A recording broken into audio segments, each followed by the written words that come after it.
미술 전시장 잘 가세요? 무슨 그런 이상한 질문을 이런 표정도 계세요. 제가 제 책을 읽은 독자들이 저한테 이제 보내준 메일에 책 읽은 독자들이 요즘 부지런하세요. 막 메일 많이 보내주시거든요.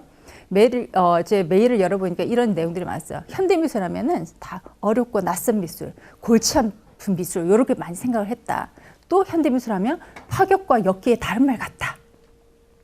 그리고 해독 불가의 암호 같다. 또 공감하시나요? 그리고 어떤 분은 그들만의 미술이에요. 뭐 이렇게 얘기하시는 분도 있어요. 저도 다 공감을 하는 내용이에요. 저도 사실은 현대미술 전문가라고 이렇게 자처하면서 이제 살고는 있지만 그래도 저는 이 말들에 굉장히 공감을 합니다. 현대미술 정말 어렵죠. 그래서 현대미술을 어떻게 쉽게 표현을 해줘야 되나 알려줘야 되나 저도 굉장히 고민이 많습니다. 전문가지만 고민이 많거든요. 근데 어떤 분이 이것도 제 책의 독자분이세요. 미술하고 전혀 상관없는 그냥 비전공자 분이신데 고전 미술과 현대 미술에 대해서 알게 됐다. 제 책을 읽고 훌륭한 독자셨어요. 그러면서 어떻게 이렇게 분류를 하셨냐면요. 여러분도 분류하실 수 있어요? 고전 미술과 현대 미술 어떻게 딱 구분하실 수 있어요? 뭐 시대적인 걸로 구분을 할 수도 있겠지만 그냥 보통 고전 미술은 이런 거야, 현대 미술은 이런 거야 이렇게 규정하실 수 있어요? 어렵죠. 그죠? 근데 제 책의 독자분 한 분이 이렇게 구분을 하시더라고요. 이해가 되면 고전 미술, 이해가 안 되면 현대 미술. 저는 무릎을 쳤어요. 이렇게 기막힌 구분이 있나? 전문가들은 못하는 거예요, 이거는. 예. 세상에 이렇게 완벽하게 구분을 해내시다 이랬어요. 사실 고전 미술은 좀 친근하고 이해가 돼요. 예를 들면 이런 거겠죠. 딱 보면 알겠잖아요. 혹시 이거 누구 작품인지 아시는 분 있어요? 드가하고 나오시죠? 예, 나는 굉장히 미술에 대해서 많이 아나 이렇게 생각이 되시죠? 드가라는 이름을 딱 꺼내는 순간 그죠? 딱 우리 옛날에 그죠? 중고등학교 뭐 미술책에도 봤던 그런 유명한 그림이죠. 그리고 드가가 그린 작품인데 자 내용을 보세요. 내용은 뭡니까? 뭐 하는 장면이에요? 발레 그죠? 수업하고 있는 장면이에요. 그죠? 발레리나들이. 근데 현대 미술을 한번 볼까요? 대표적 제가 생각하는 가장 현대적인 예술은 이런 거예요. 여러분들 지금 갤러리 갔다 생각해 보세요. 갤러리 갔는데 갤러리 딱 갔는데 캔버스에다가 아무것도 그리지 않고 이거 파란색 칠만 한 거예요. 이 그림이 딱 걸려져 있어요. 여러분들 눈앞에. 여러분들 가족이나 혹시 자녀분 있다 자녀분 데리고 갔어요. 그 앞에 갔어요. 만약 이 작품이 앞에 섰으면 우리는 할 얘기가 좀 있죠. 만약에 자녀분이 있으면 한번 보세요. 야, 이거, 무슨 얘기하겠어? 이런 거 보면. 야, 누구 드레스가 제일 이쁜 것 같아? 쟤는 뭐 하는 것 같아? 뭐 이러면서 뭐, 선생님은 왜 저렇게 나이가 많은 남자 선생님이니까 뭐 할 말이 생기잖아요. 그죠? 또 누가 제일 이쁘니? 뭐 이런 거라도 할 말이 생겼는데, 여러분들 다 자녀분 데리고 이 그림 앞에, 저 파란 그림 앞에 섰다고 생각해 보세요. 만약 자녀분이 계시다면, 아니면 아직 결혼 안 하신 분 계시면 조카가, 이모 아니면 엄마, 아빠, 저거 뭐야? 그거 뭐라고 말씀하실래요? 뭐라고 하실 것 같아요? 아직 액자를 안 걸었어. 액자를 안 그렸어. 근데 이게 지금 걸려져 있어요, 지금 벽에. 벽에 지금 걸려져 있어요, 이렇게 지금 갤러리가. 너 뭐라고 대답하시겠어? 저게 뭐야? 이러면은. 글쎄? 뭐 우리도 뭐 할 말이 있으면 글쎄 하겠죠. 혹시 이 파란 그림에 대해서 여러분들 나름대로 저건 뭐 같아? 말씀하실 수 있는 분 계세요? 하늘? 어느 분이세요? 누구세요? 하늘을 그린 것 같으세요? 오, 좋아요. 또 파란색 이건 뭐 같아요? 바다 색깔? 하늘, 바다. 진짜 틀리지는 않아요. 근데 제가 한 번씩 미술관에서 초등학생들 대상으로 워크숍 할 때가 있어요. 똑같은 대답해요. 똑같이 대답해. 하늘로 바다요. 그게 유치하다는 게 아니고 지금 대답하신 분들은 사고가 진짜 아이들처럼 아직도 유연한 사고 말랑말랑한 그 머리를 가지고 계신 거예요. 어른만 되면 이것도 고민하잖아요. 저건 또 뭐지 하고 고민하잖아요. 아무렇지도 않게 그냥 내뱉을 수 있는 그게 사실은 더 좋은 거예요. 제가 어느 날 이제 그 어린이들 대상 워크숍을 갔는데 유치원 아이 하나가 여자아이 하나가 오빠 따라왔더라고요. 그 유치원 아이는 욕을 보고 뭐라는 줄 알아요? 파란색을 딱 보더니 선생님 하면서 저거 엘사색이에요. 왜 있는 거? 엘사색이 뭐야 이랬어. 혹시 아세요? 엘사색이 뭔지 아세요? 저 그게 뭔지 하시는 분들은 자녀 키운 지 오래되신 분들. 예. 엘사, 예. 겨울왕국 애니메이션 하는 엘사가 파란색 드레스를 입고 등장해요. 근데 한 몇 년 전에 저희 동네 아파트에도 엘사 드레스 입고 동네에도 다 돌아다녔잖아요. 우리 옛날에는 왜 여자애들 드레스는 다 핑크였는데 그 엘사 드레스 때문에 애들이 다 파란색 드레스 입고 다녔잖아요. 그죠? 그러니까 그 아이 눈에는 이게 엘사의 드레스로 보였던 모양입니다. 사실 아는 만큼 이렇게 보는 게 애들도 똑같더라고요. 보니까. 다시 한번 이렇게 고전미술 하나 대표적인 거 볼게요. 드가의 작품. 우리가 이 작품은 우리가 이 작품은 제목을 못 봤을 때도 알고 있었어요. 발레 수업을 그린 장면이라는 거. 친절하니까 고전미술은 그죠? 딱 봐도 아니까 너무 친절하게 보여지니까. 근데 이 파란색 작품. 제가 혹시 작가 이름 아는 분 계세요? 실수로라도. 아시는 분 계세요? 없으신군요. 실수를 잘 안 하시는군요. 예. 이 작품 제목 보여드릴게요. 이브 클랭이라는 프랑스 출신의 작가고요. 제목은 RKB3입니다. 보니까 어때요? 뭐 화가 나려고 하지 않으세요? 저건 또 뭐야? 보통 우리가 미술관 가지고 추상미술이라고 하는 거 보면 굉장히 좀 황당하죠. 그죠? 추상미술들. 막 이상한 선 몇 개 그려놓고 막 추상미술이라고 내놓자. 그걸 나보고 뭘 어떻게 봐야 되는지 이해해야 되는지, 그죠? 그렇게 생각하는데 제목을 딱 보잖아요. 제목 보면 대부분 뭐예요? 추상미술들은. 제목 대부분 무제잖아요. 무제. 작가가 나도 모르겠다고 해놨잖아요. 그죠? 작가가 나도 모르겠다는데 보는 사람이 어떻게 알란 말이냐. 그죠? 그러니까 더 어려운 거예요. 작가가 제목도 안 알려줘놓고 우리 보고 감상을 하라 하니 얼마나 불친절합니까? 그죠? 근데 이브 클랭의 작품을 보면 제목은 알려줬어요. RKB3. 근데 제목을 보면 더 화가 나요. 차라리 무제가 낫겠다 싶어요. 무제면 우리가 상상이 나잖아요. 바다일 거야, 하늘일 거야, 하다못해 엘사 드레스일 거야 라고라도 얘기를 할 수 있는데 RKB 해버리면 이게 진짜 암호 같잖아요. 여러분들은 아마 RKB 아마 잘 못 들어보셨을 거예요. 근데 IBK는 아실 거예요. IBK 고객 여러분 안 계신가요? 우리 동네에도 IBK 기업은행 고객부 안 계신지 모르겠어요. 저게 뭘까 싶죠. 근데 오늘 이 파란색 그림 하나만 오늘 여러분들이 조금이라도 이해를 하고 가신다 하면은 현대미술의 그 높은 문턱을 넘어서는 거라고 제가 감히 확신합니다. 왜냐면은 현대미술 입문자들이 제일 좋아하는 작가 중에 한 명이 바로 이브 클랭이라는 작가거든요. 여러분들 도저히 이해 안 되는 요 파란색 그림 오늘 하나 정복해 보자고요. 자, 제가 현대미술에서 배우는 창의성이라고 하는 제목을 가지고 오늘 강연을 왔는데요. 창의성은 많이 듣던 제목입니다. 현대미술하니까 좀 어려웠어요. 그죠? 근데 창의성은 우리가 많이 듣는 얘기잖아요. 많이 듣는 얘기고 또 자녀분이 계시다면 많이 하는 얘기일 거예요. 그죠? 근데 어렵죠, 창의성도. 창의적으로 뭘 하기가 사실 쉽지가 않죠. 이 시대는 막 창의적인 사람이 되라고 그렇게 요구를 하지만 쉽지는 않아요. 제가 사전을 찾아보니까 창의성은 새롭고 독창적이고 유용한 것을 만들어내는 능력이라고 돼 있어요. 말이 쉽지.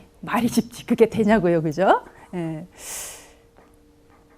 그런데 이 창의성이라고 하는 거, 이 창의성만 가지고 있으면은 뭘 해도 또 될 것 같지 않으세요? 이 인공지능 시대에도 사실은 창의성만 있으면 남을 것 같지 않나요? 창의성이라고 하는 거는 기계와 인간을 구분 지어주는 가장 중요한 저는 그런 특징이라고 생각해요. 능력이라고 생각하고. 기계가 다른 점은 뭡니까? 기계가 인간하고 다른 건 창의성이 없는 거잖아요. 그죠? 여러분들 그 2016년도에 기사 보셨는지 모르겠어요. 인공지능 시대에 살아남을 직업해가지고 굉장히 이슈가 됐었는데 이 표 기억나시나요? 뉴스를 도배했던 2016년도에. 자, 2016년도에 나왔던 그 신문 기사에 보면은 인공지능 시대에는 자동화 대체가 높은 직업들은 굉장히 이렇게 단순 반복적인 그런 직업들이고 여기에 자동화 대체 확률이 가장 낮은 직업 상위 30개가 나와 있는데요. 거기에 보시면 뒤에 계신 분들 잘 안 보이시겠지만 1위가 뭔지 아세요? 1위가 화가미 조각가예요. 미래에도 인공지능 시대에도 화가나 조각가는 여전히 있을 거라는 거죠. 그거는 기계가 대체해주지 못한다는 거죠. 인공지능도 대체해주지 못한다는 거예요.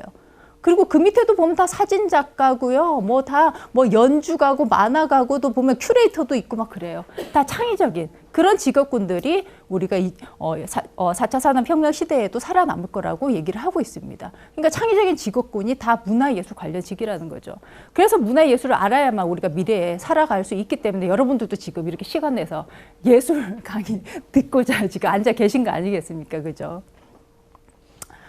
그렇다면 가장 창의적인 직업이 미술가에 대해서 오늘 좀 알아볼까 합니다. 가장 창의적인 직업 미술가.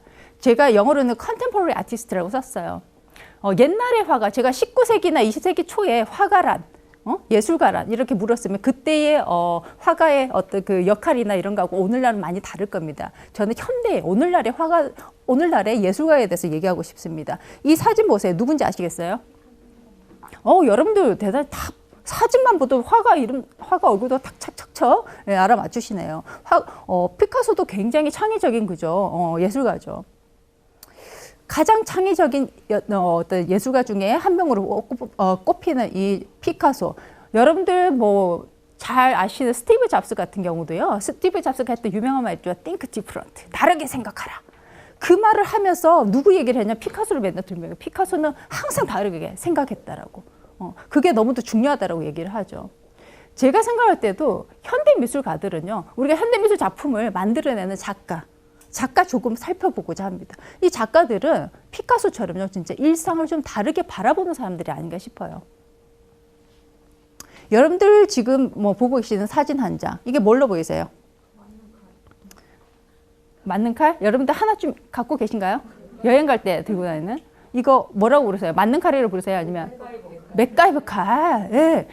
저도 맥가이버 칼로 알고요. 예, 맥가이버 칼. 그리고 영어로 하면 맥가이버 나이프 이렇게 생각을 하고 있었어요. 제가 미국 친구를 만나가지고 맥가이버 나이프에 대해서 얘기를 하기 못 알아듣는 거예요. 그 콩글리시인 줄 나중에 알았어요, 저. 그래서 미국 친구한테 그럼 너희들은 뭐라고 얘기하니까 스위스 아미 나이프래요. 그래서 우리가 콩글리시가 심했구나 생각을 했었어요. 예. 이거는 클래스 올덴버그라고 하는 작가예요. 클래스 올덴버그 들어보셨는지 모르겠어요.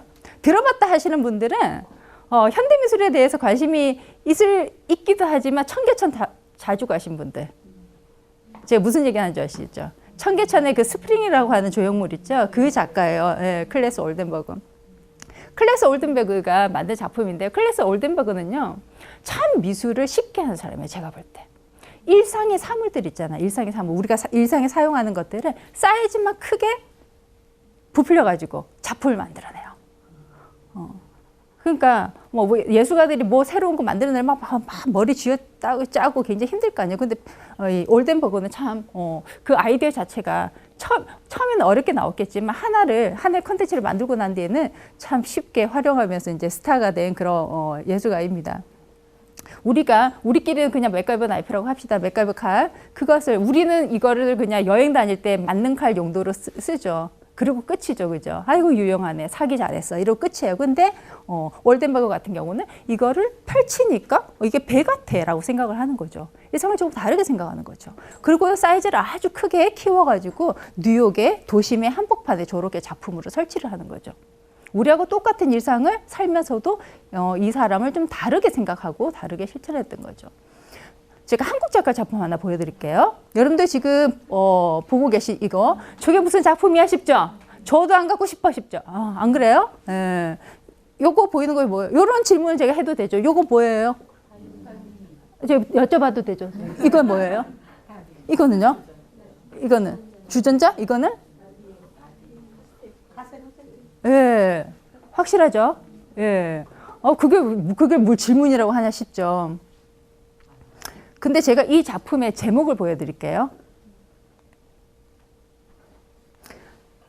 여러분들이 방금 말씀하신 이 다리미는 다리미가 아니에요. 주전자도 주전자가 아닙니다. 라디오 모양의 다리미고요. 라디오 모양의 다리미고요. 다리미 모양의 주전자고요. 주전자 모양의 라디오예요. 실제 기능을 하는. 무슨 말인지 알겠어요? 예. 작가들은 이런 거예요. 사람들이 그냥 당연하다고 생각하는 것을 다르게 해석하고 다르게 뭔가 보여주려고 하는 거죠. 그래서 이게 작품인 거예요. 이게 그냥 라디오고 그냥 뭐 오래된 뭐 다리미고 오래된 그냥 주전자였다 이러면 작품이 안 되겠죠. 그 기능들을 바꾼 거예요. 이 김범이라는 작가는 조김범 아닙니다. 저 김범은 아니에요. 그냥 작가, 미술 작가 김범이에요. 헷갈리실까봐. 그리고 제가 또 미술 작가란 또 이런 사람인 것 같아요. 상식과 고정관념을 깨는 사람. 누군지 아시겠어요? 이게 2008년도에 있었던 마크 바이 마크 제이콥스라고 하는 브랜드가 있어요. 이게 거기에 이제 패션쇼 장면이에요. 한국의 모델입니다. 홍종연이라고 하는 당시의 신예예요. 신예 모델이 입고 있는 옷과 그리고 콜모어라고 하는 미국의 굉장히 유명한 모델이에요. 이 두 사람이 이런 옷을 입고 런웨이를 해요. 패션쇼에 왔었어요. 근데 이 둘은 당연히 남자예요. 남자 모델입니다. 남자 모델인데 입고 있는 옷은 보세요. 치마예요. 여자 원피스를 입고 있어요. 왜? 그것도 런웨이 장면에서 패션쇼 하는데. 이 옷은 분명히 그죠? 여성을 위해서 디자인된 옷입니다. 그런데 마크 제이콥스라고 하는 이 디자이너는요. 자기 옷에 자기가 새로 만든 디자인한 옷에다가 옷을 남자 모델한테 입혔어요. 다른 거죠. 근데 여러분들 그 생각 안 드세요? 지금 여자분들은 지금 보면은 치마를 입기도 하고 바지를 입기도 했어요. 그죠? 선택이죠. 근데 남자분들 주변에 보세요. 치마 입고 출근하시는 분 본 적 있으세요? 없잖아요. 그죠? 우리는 여자들은 치마 입어도 되고 바지 입어도 되잖아요. 근데 남자는 치마를 절대 입으면 안 된다라고 우리 생각하잖아요. 그렇잖아요. 이상하잖아요. 치마를 왜 입어 하잖아요. 그죠?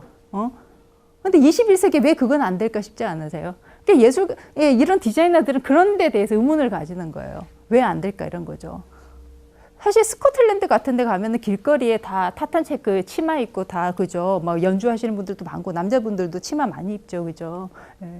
그 예술가들은 이런 것 같아요. 상식과 이제 우리가 치마는 여자가 입는 거다라고 하는 그런 어떤 상식 고정관념을 이렇게 깨는 이런 사람들이 진짜 좀 성공한 그리고 창의적인 예술가가 되는 것 같아요. 그리고 또 다른 예 하나 보여드릴게요. 여러분들 지금 보고 계신 거는 하나의 뭡니까? 신발인데 구두인데 이거는 하이힐이에요. 하이힐이죠. 이렇게 보면. 이 하이힐은 굽이 어떻게 생겼을 것 같아요? 딱 뾰족하게 이렇게 어떻게 생겼을지 연상이 되잖아요. 근데 제가 옆모습 보여드릴게요. 굽이 없어요. 굽 없는 하이힐. 이거는 누가 만든 거냐? 유나이티드 누드라고요. 지금도 뭐 백화점 같은 데 들어와 있는 브랜드예요. 램디 쿠라스라고 하는 네덜란드의 이제 그 건축가 출신의 디자이너가 만든 거예요. 이 사람은 왜 하이힐에 그 하이힐을 빼고 하이힐을 만들겠다라는 그런 아이디어로 접근을 한 거예요. 그러면서 어떻게 우리가 늘 알고 있는 굽을 여기에 있지 않고 옆에 있게 만들어 놓은 거죠. 굽이 없는 하이힐. 이런 아이디어인 거죠. 그러니까 신발 디자인 하던 사람들은 아실 거예요. 그러니까 뒤에 굽을 갖다가 어떻게 좀 더 예쁘게 만들까, 좀 다르게 만들까, 색을 어떻게 바꿀까, 뭐 재료를 어떻게 만들까 이런 거 고민하지만 이분은 이제 건축가 출신이기 때문에 구조로 이해를 한 거죠. 그래서 아예 이 기둥을 없애버린 거, 기둥이라 생각, 기둥을 없애고 옆으로 이렇게 다는 그런 아이디어를 낸 거죠. 이런 게 바로 혁신인 것 같아요. 또 하이힐에 대한 고정관념을 깨뜨린 거. 신발은 굽이 하나만 있어야 된다고 생각하잖아요. 여러분들 굽 2개 이상 있는 신발 신으신 분 있어요? 우리는 모두 굽은 하나만 있는 걸 신고 다니잖아요. 근데 창의적인 사람은 저렇게 생각하는 거. 왜 굽은 하나만 있어야 돼? 굽을 5개 있으면 안 돼? 6개 있으면 안 돼? 근데 사실 저도 이렇게 말씀드리지만 저 신발 나보고 누가 주면은 저거 신고 어디 가나 저도 고민스러울 것 같아요, 사실은. 근데 이 신발이 고객들 보면 뭐 부요, 레이디 가가 이런 사람들, 그런 어떤 이렇게 유명인들은 또 이런 걸 신더라고요. 근데 이 아이디어는 저는 굉장히 멋진 아이디어를 생각해요. 신발 굽은 왜 꼭 하나만 있어야 돼? 뭐 하이힐은 왜 꼭 이렇게 힐이 하나만 있어야 돼? 이런 데 대한 어떤 고정관념을 깨트리는 그런 신발이죠. 그리고 제가 이제 세 번째로 또 말씀드리고 싶은 게 예술가들은요, 불가능에 도전하고 상상한 것을 실현시키는 사람이라고 생각해요. 이건 네덜란드에서 있었던 한 전시의 장면인데요. 청동으로 된 조각입니다. 청동으로 된 조각인데 건물 옥상에다 설치한 거예요. 뭐 하고 있는 것 같아요? 이 예술가가요, 이게 오늘날의 예술가들의 초상화라고 만든 거예요. 뭐 하고 있는 것 같아요, 지금? 청동의 조각이 뭐 하고 있는, 남자입니다. 남자가 지금 손에 뭐 들고 뭐 하는 것 같아요? 자 같아요? 자 가지고 지금 뭐 하고 있는 것 같아요? 하늘에?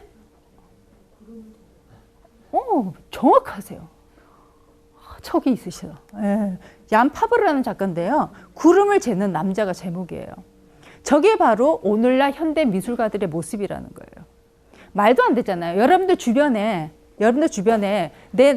만약 결혼하신 분 같은 게 남편이라든지 아니면 이제 자녀가 좀 성장한 내 아들이, 아니면 좀 이게 또 아직 젊은 또 우리 또 직원분들은 뭐 아버님이 아니면 오빠가 옥상에 올라가서 자들고 저러고 있다고 생각해 보세요. 현실에서 오빠가 자들고 옥상에 올라오고 저렇게 자들고 구름 재고 있다 생각해 보세요. 그럼 여러분도 어떻게 생각하세요? 무슨 생각하세요? 그렇죠. 병원에 데려가야죠. 요즘에 뭐 안 좋은 일 있어? 뭐 고민이 있어? 왜 그래? 뭐 우울해? 하고 뭐 그럴 거 아니에요. 그죠? 이상하다 할 거 아니에요. 그죠?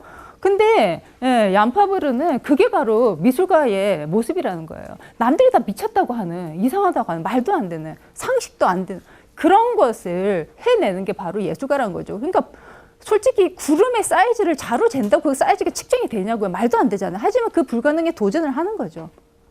근데 이런 그 예술가들의 무모한 상상력 있잖아요. 이 상상력이 사실은 과학자들한테 굉장히 영감을 줍니다. 그리고 과학자들이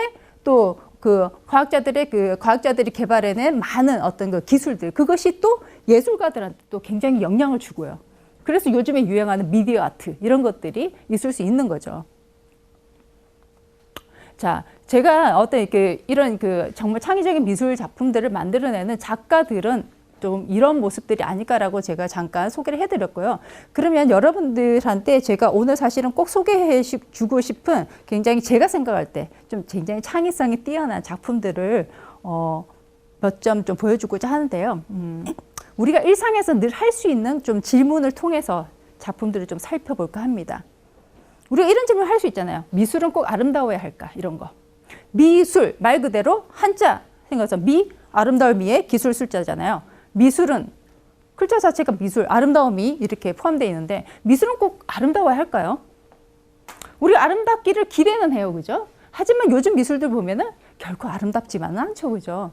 미술은 그렇게 아름답지만은 뭐 아름다운 작품들도 있긴 하지만 꼭 아름다워야 할까라고 했을 때는 예스보다는 어떨 것 같아요? 노가 더 많을 것 같죠. 그죠? 대표적인 작품 하나 보여드릴까요? 이거. 여러분들이 너무도 아마 많이 보셨던 작품일까요? 아마 그 미술 관련, 현대미술 관련한 그 책들 보면은 제일 많이 나오는, 이제 현대미술에서는 거의 고전이 된 그런 작품이죠. 마르셀 뒤샹의 샘이라고 하는 작품입니다. 이 작품은요, 1917년에 처음에 제작이 됐어요. 뒤샹의 한글하고는 뭡니까? 뒤샹이 이 작품을 만들었겠어요? 하나도 만든 거 아니죠. 뭐예요? 변기 가게 가가지고 남자 소변기 하나 산 거예요. 그 변기에 사가지고 뒤집어 놓고 전시장에 출품한 거예요. 그리고 작품이라고 이제 우기는 거죠. 예. 근데 여러분 지금 21세기의 관점으로, 2018년의 관점으로 이 작품 한번 보세요. 친구가 부자예요. 컬렉터예요. 작품 수집하는. 돈이 많아가지고 돈이 남아 돌아오고 작품 하나 샀어. 뒤샹 거. 여러분 생일 선물로 변기 하나 선물해 준다고 생각해 보세요. 고마울 것 같아요? 그 변기 받으면 어디다가 이렇게 걸어 놓겠어요, 여러분들? 거실에다가 다 모셔 놓을 거예요, 변기? 예? 줄까봐 무섭지 않으세요? 예. 근데 그런 작품을 솔직히 21세기에도 이해가 좀 잘 안 될 것 같은 그런 작품인데도 이게 1917년에 만들어졌다고요. 그건 뭐냐? 이 작품이 왜 미술사 책에 그렇게 자주 등장하는 어떤 미술의 어떤 모범적인 그런 어떤 영향력을 굉장히 많이 미친 그런 작품이 될 수 있을까요? 어떤 점이 그럴 것 같아요? 변기. 어떨 것 같으세요? 이 변기가 우리에게 어떤 걸 제공하기 때문일 것 같아요? 일단 뭘 것 같아요? 미술에 관한 상식 이런 걸 완전히 뒤엎은 거죠. 변기를 예술이라고 생각할 수 없던 시절이었죠. 1917년이면 안 그렇겠어요. 1917년. 우리나라 1917년에 뭐 하고 있었을지 생각해 보세요. 일제 치하에서 그죠? 예, 정말 일제 치하에서 나라도 없는 서름에 막 이러고 있을 때, 마르셜 디샹이라고 하는 화가는 뉴욕에서 이런 작품을 만들고 있었어요. 우리가 보통 미술이라고 하면요, 우리가 미술에 대해서 가진 상식이 뭡니까? 예술가가 직접 그림을 그리거나 아니면은 조각을 한 경우, 그죠? 그것이 또 아름다워 보일 때 우리가 보통 미술 작품이라고 얘기하잖아요. 근데 듀샹은 아무것도 하지 않았습니다. 근데 단지 한 건 뭡니까? 자기가 소변기 가게 가고 작품 하나를 선택해서 샀습니다. 그죠? 구입했죠. 선택하는 그 행위 하나 있어요. 그리고 사인 하나 있어요. 그게 다예요. 근데 이게 왜 예술이 되느냐? 그거는 예술에 관한 어떤 범주, 예술에 대한 개념에 도전을 했기 때문이에요. 예술가가 만든 최종의 결과물이 아니고 예술가가 선택하는 그 아이디어, 그리고 예술가가 제시하는 어떤 미술의 컨셉 이런 것들도 예술의 범주가 될 수 있다라는 그런 이야기를 처음으로 했기 때문에 이 작품이 사실은 미술사에 등장하는 그런 위대한 작품이 될 수 있는 거겠죠. 근데 이 듀샹의, 근데 여러분들 근데 지금도 이 듀샹의 작품 이해는 할 수 있으세요? 그런데 뭐 그 당시에 굉장히 발상은 신선했어. 요 정도까지는 이해할 수 있을 것 같으신가요? 제가 다른 작품 한번 보여드릴게요. 1961년도의 작품입니다. 듀샹이 저 작품 만들고 한 44년쯤 됐죠. 피에로 만준이라고 하는 작가는요, 깡통 작품을 하나 발표하는데 저게 뭐냐면 아티스트 쉿. 제가 굳이 번역을 안 해드려도 되죠. 만준이는 빈 깡통, 우리 그냥 뭐 참치 캔 같은 거 생각하시면 돼요. 빈 캔을 한 90개를 구입을 해가지고요, 거기다가 자신의 배설물을 집어넣어요. 실제로 집어넣고 밀봉을 합니다. 밀봉 처리해가지고요, 유통도 시켜요. 유통은 뭐냐? 판매를 한다는 거야. 듀샹의 변기는 오리지널은 다 소실됐어요. 소실돼가지고 욕 바가지로 얻어먹기도 소실되고, 지금은 이제 60년대 복제품이 듀샹의 허가하에서 복제품이 몇 개 만들어져서 지금 전 세계에 이제 몇 개 미술관이 나누어 가지고 있는 거고요. 만조니의 요 작품은요, 당시에 이렇게 만들어져가지고 다 판매까지 성공을 합니다. 통조림에 새겨진 글자 한번 보세요. 아티스트 쉿 돼 있고 내용물 30g. 그리고 아주 신선하게 이렇게 보존 처리돼가지고, 모든 통조림에는 제조년월 이런 게 있어야 되잖아요. 그죠? 1961년도 5월에 만들어졌다. 유효기간은 쓰지 않았어요. 유효기간은 없는 게 통조림인데, 이거를 이제 유통을 이제 시키게 되는 거죠. 이 작품은 뭘까요? 예술가의 배설물도 예술이 될 수 있을까? 그래, 아이디어, 개념도 예술이 된다고 쳐. 100번 양보해서. 근데 예술가의 배설물도 예술이 될 수 있을까? 여러분 어떻게 생각하세요? 61년도 작품인데 우리 지금 2018년에 관점에서 봐도 예술가의 배설물 작품으로 받아들이기 쉽지 않죠. 누가 줄까봐 무서운 그런 작품이죠. 이것도 마찬가지로, 그죠? 그렇지 않아요? 예. 이런 거라면 나는 노 땡큐 할 것 같지 않으세요? 그죠? 근데 이 작가도 뭔가 이렇게 예술에 대해서 뭘 가르치려 들고 이런 건 아닌 것 같고요. 그러니까 예술이란 정말 뭐 오늘날의 예술이란 뭔가, 오늘날의 미란 뭔가, 그러면 듀샹의 변기도 예술이 됐다면, 예술로 인정이 되었다면 예술가의 이런 배설물마저도 모든 것을 우리가 다 예술로 받아들이고 인정할 수 있겠는가, 이런 질문을 던지는 거예요, 사실은. 그 질문을 통해서, 질문을 이제 던진 거고, 이제 여러 이제 평론가나 뭐 이런 사람들이 이제, 그것도 의미 있는 하나의, 그죠, 행위다 하고 받아들였기 때문에 이런 작품도, 지금, 전 세계 국공립 미술관들에 다 소장된 소장품이에요. 또 영국의 굉장히 영국의 국립미술관 테이트 모던의 소장품이에요, 사실은. 근데 이 작가가 정말 재밌는 게 뭐냐면요, 이런 작품도 발표를 했어요. 이게 뭐냐면은 동그란 풍선이에요. 동그란 풍선. 풍선을 제작하고 있어요. 만들고 있어요.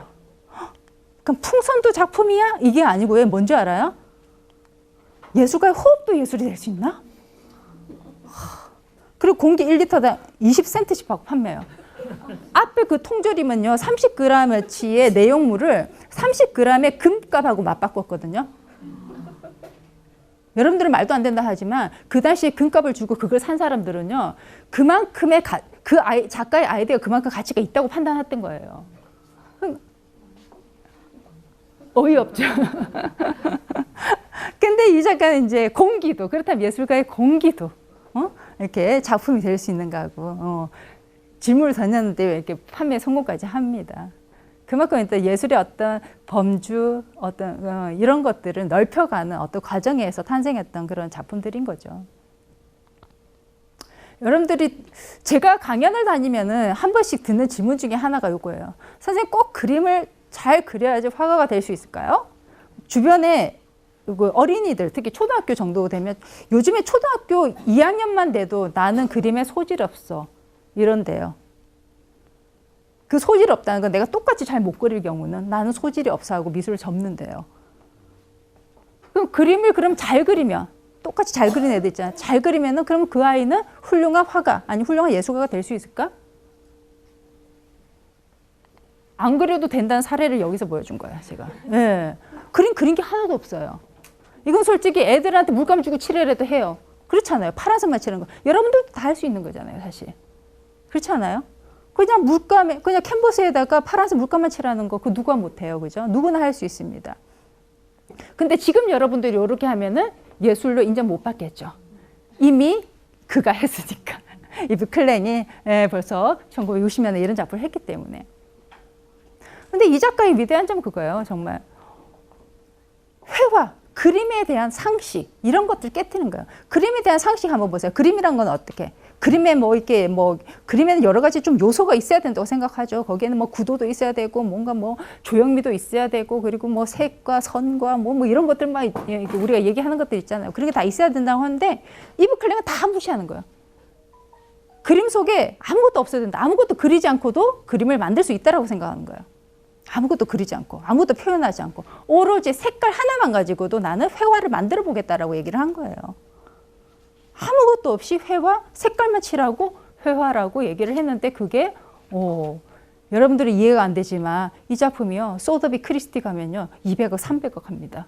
말도 안 되는 것 같죠? 네, 말도 안 되는 것 같죠? 그리고 이 작가가요. 고등학교 때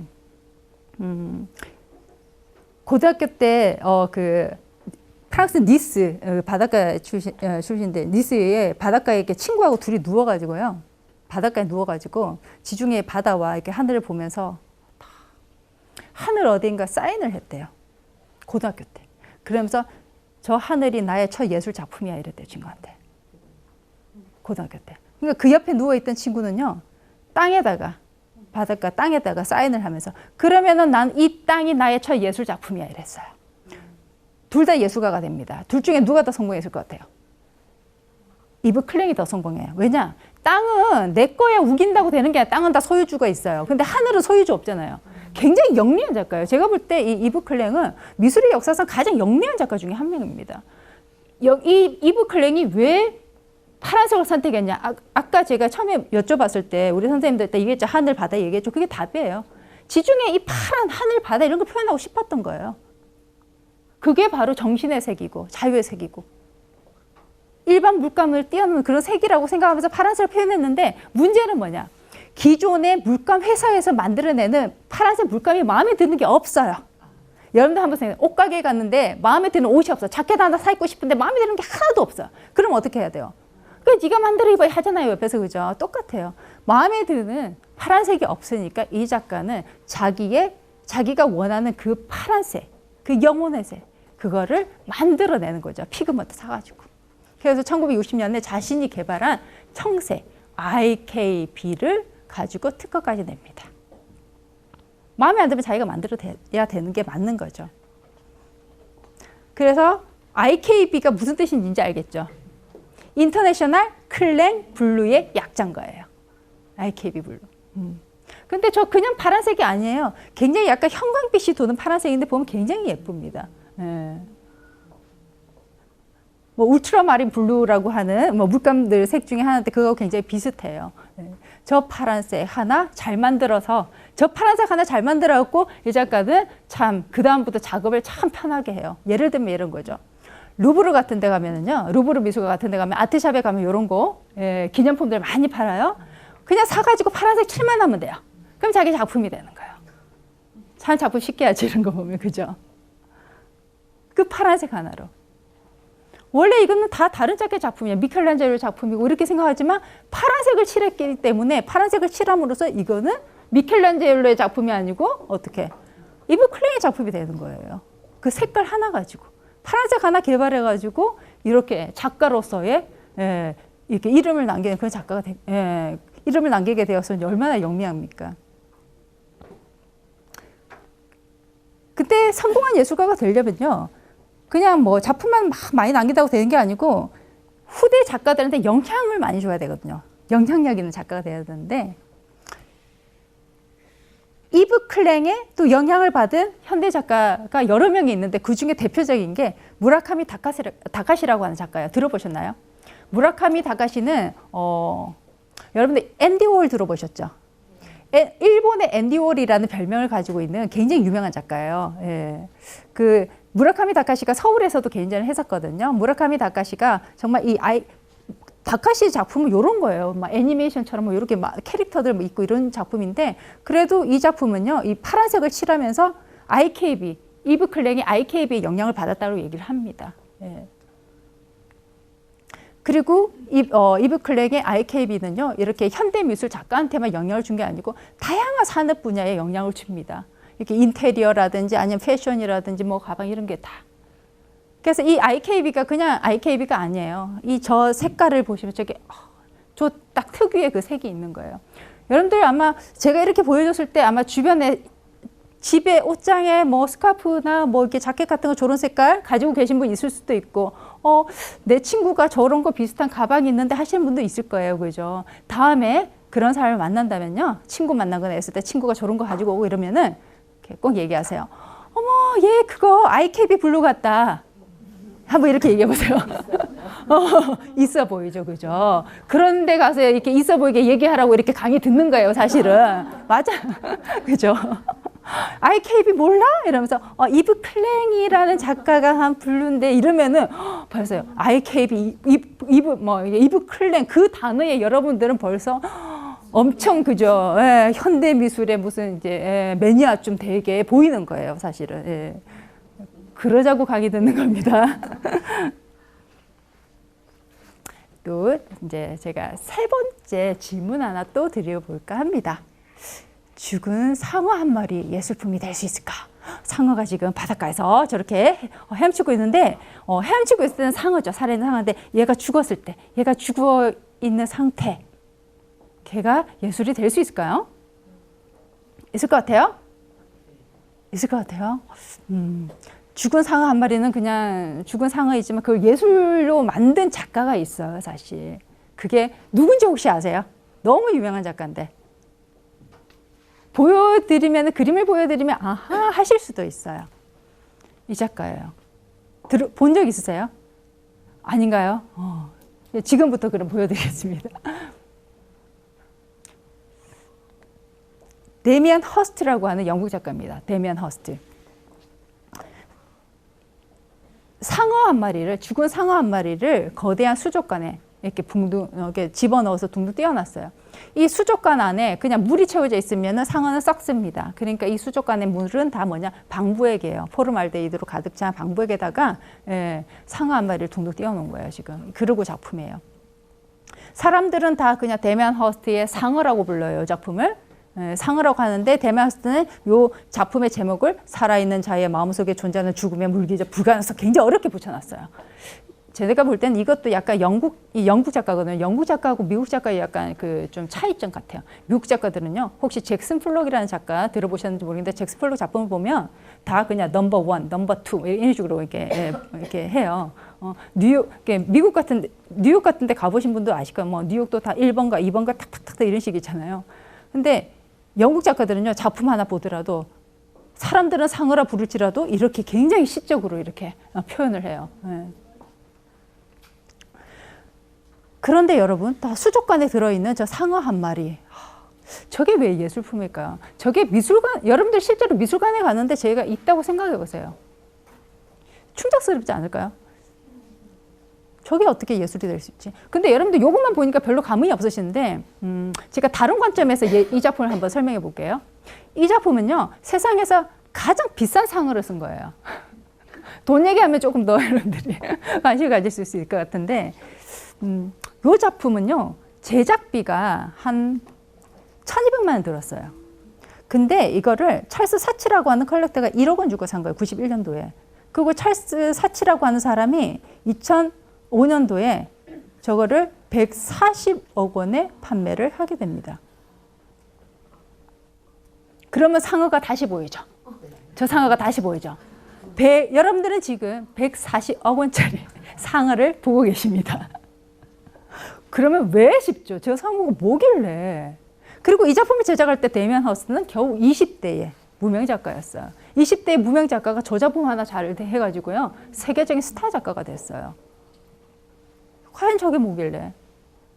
데미안 허스트는 사람들이 생각하지도 않았던, 상상할 수 없었던 재료를 가지고 새로운 작품을 했기 때문이에요. 동물의 사체를 가지고 작품의 재료를 쓴다?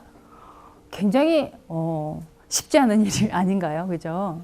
그래서 데미안 허스트는 동물의 사체를 이용한 저런 작업 때문에 비난도 굉장히 많이 듣게 됩니다. 비난을 많이 듣게 되고 또 동물 애호단체 이런 데서도 이제 욕 많이 얻어먹고 해요. 하지만 그러면 또 욕을 얻어먹으면 얻어먹을수록 좀 희한한 게 뭐냐면 데미안 허스트의 또 이름은 또 점점 더 알려지고 네임밸류가 높아져요.